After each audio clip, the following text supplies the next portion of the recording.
শৈত্যপ্রবাহের দিনগুলোতে দেশের জনজীবন হয়ে ওঠে কষ্টকর। কনকনে ঠান্ডা ও ঘন কুয়াশার কারণে ব্যাহত হয় স্বাভাবিক জীবনযাত্রা। বিশেষ করে শিশু, বৃদ্ধ ও নিম্ন আয়ের মানুষ বেশি ঝুঁকিতে পড়ে। তবে আবহাওয়া অধিদপ্তর জানিয়েছে, এবারের জানুয়ারি জুড়ে দেশে একাধিক তীব্র শৈত্যপ্রবাহের আশঙ্কা রয়েছে। বিশেষজ্ঞদের পূর্বাভাস অনুযায়ী ২০২৬ সালের জানুয়ারিতে ২ থেকে ৩টি মৃদু ও মাঝারি এবং ১ থেকে ২টি মাঝারি থেকে তীব্র শৈত্যপ্রবাহ বয়ে যেতে পারে। এতে দেশের কোনো কোনো এলাকায় সর্বনিম্ন তাপমাত্রা ৪ থেকে ৬ ডিগ্রি সেলসিয়াসে নেমে আসার সম্ভাবনা রয়েছে। স্যান্ডেলিনা সো, রূপচর্চায় আভিজাত্য।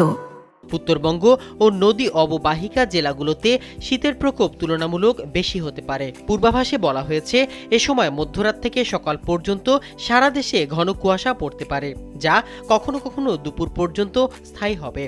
কুয়াশার কারণে দিন ও রাতের তাপমাত্রা ব্যবধান কমে গিয়ে শীতের অনুভূতি বাড়বে। জানুয়ারিতে স্বাভাবিক বৃষ্টিপাতের সম্ভাবনা থাকলেও বঙ্গোপসাগরে ঘূর্ণিঝড় ও নিম্নচাপের আশঙ্কা নেই। তবে গত ডিসেম্বরে সারা দেশে স্বাভাবিকের তুলনায় ৯৯.৩% কম বৃষ্টি রেকর্ড হয়। এর মধ্যে গোপালগঞ্জে মৌসুমের সর্বনিম্ন তাপমাত্রা রেকর্ড হয় ৭.৫ ডিগ্রি সেলসিয়াস।